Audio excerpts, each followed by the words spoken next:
Halo teman-teman Grammers, pada hari ini kami akan kembali lagi dengan salah satu pemeran dari film yang tayang pada Januari 2025 kemarin di YouTube-nya Graham.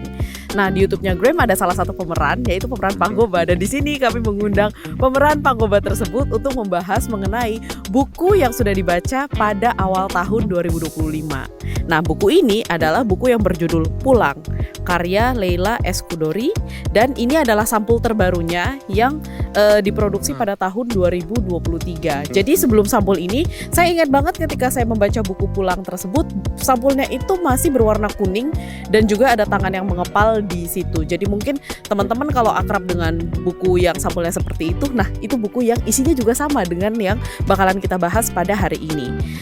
Saya mau coba baca sekilas mengenai Pulang. Nih, salah satu dari chapter di dalamnya yang berjudul 4 Pilar Tanah Air. Paris di musim semi. Hari menjadi lebih panjang dan malam dimulai ketika kita sudah siap menghantam kasur.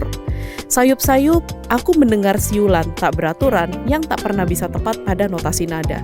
Dari bahasanya aja udah cucok meong guys, udah bagus banget. Jadi maksudnya saya, ini bukan buku yang seperti buku-buku yang dibaca oleh anak-anak SMP, SD seperti itu, tapi ini sepertinya buku yang bahasanya ini cukup berat.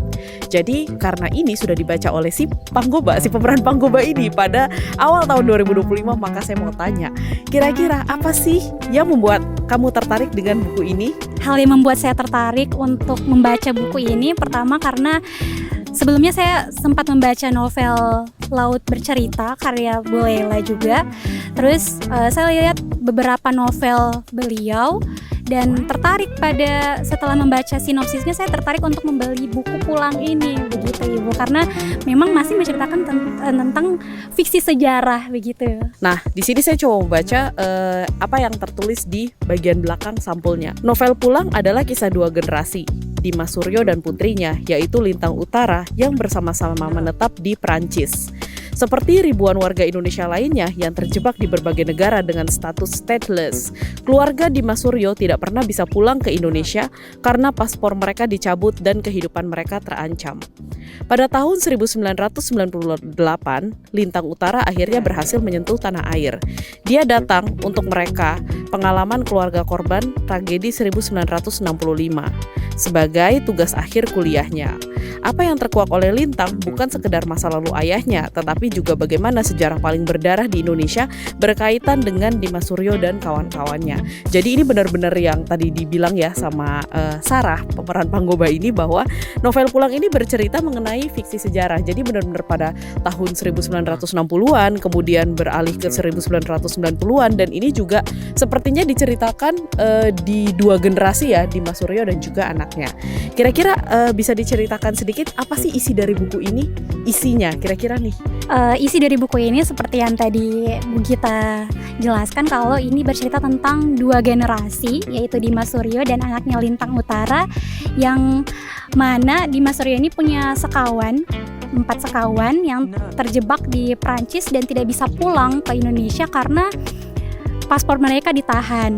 Kenapa ditahan? Karena mereka ini diduga merupakan penulis dari salah satu media yang menentang pemerintah begitu.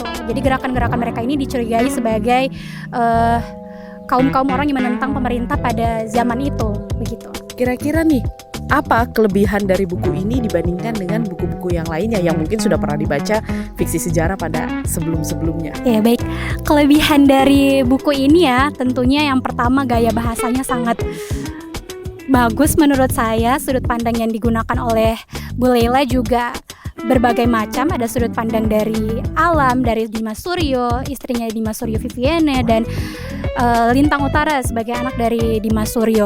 Kemudian kelebihan lain dari buku ini sangat menyayat hati ya.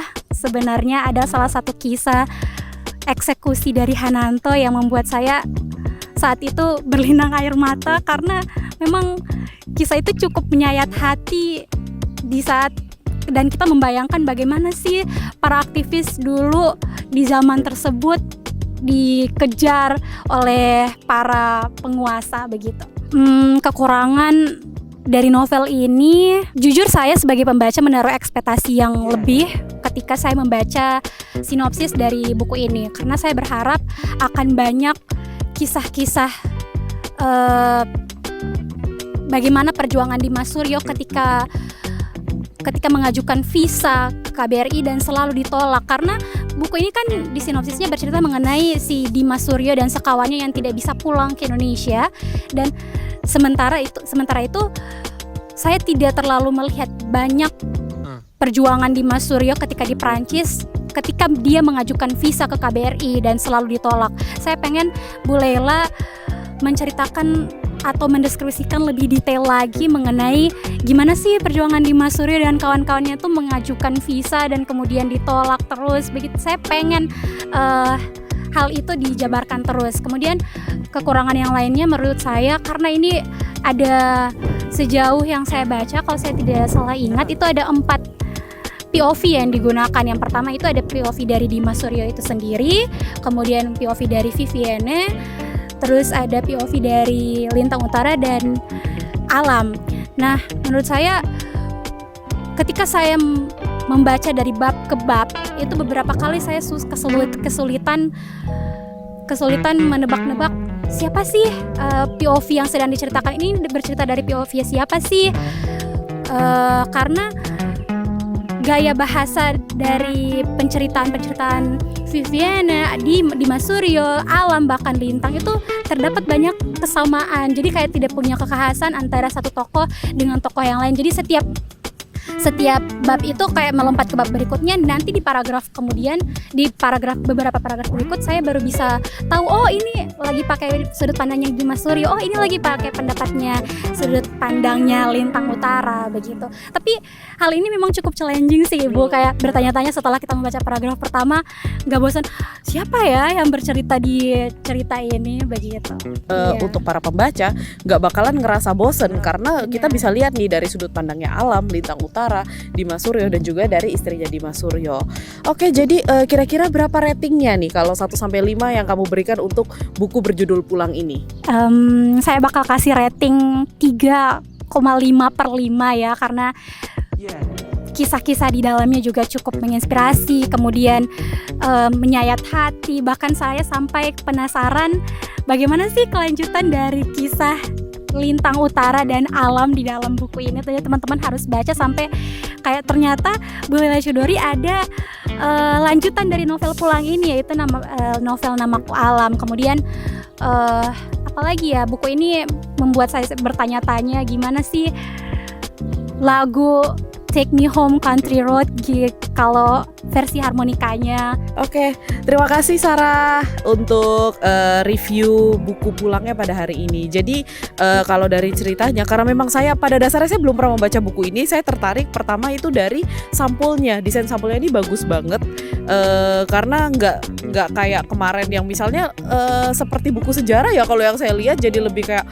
entah buku sejarah atau entah buku-buku yang kayak berbau kritis yang lainnya. Tapi kalau yang ini nuansanya tuh lebih ke sangat Perancis banget dari bukunya, seperti itu. Jadi bisa kita lihat bahwa di sini desain sampulnya juga oke. Terus juga ada komentar-komentar dari beberapa penulis di dalamnya, misalnya seperti dari pengajar Fakultas Psikologi, penyair catatan pinggir, kemudian wartawan yaitu Pak Seno Gumira Aji, kemudian Amarzan Lubis yaitu redaktur senior Tempo. Jadi menurut saya ketika mereka sudah memberikan statement yang seperti ini kira-kira bukunya sangat direkomendasikan lah untuk anak-anak muda. Oke, terima kasih teman-teman Grammar sudah melihat acara kita pada hari ini. Nanti kritik dan sarannya silakan ditinggalkan di kolom komentar. Salam literasi.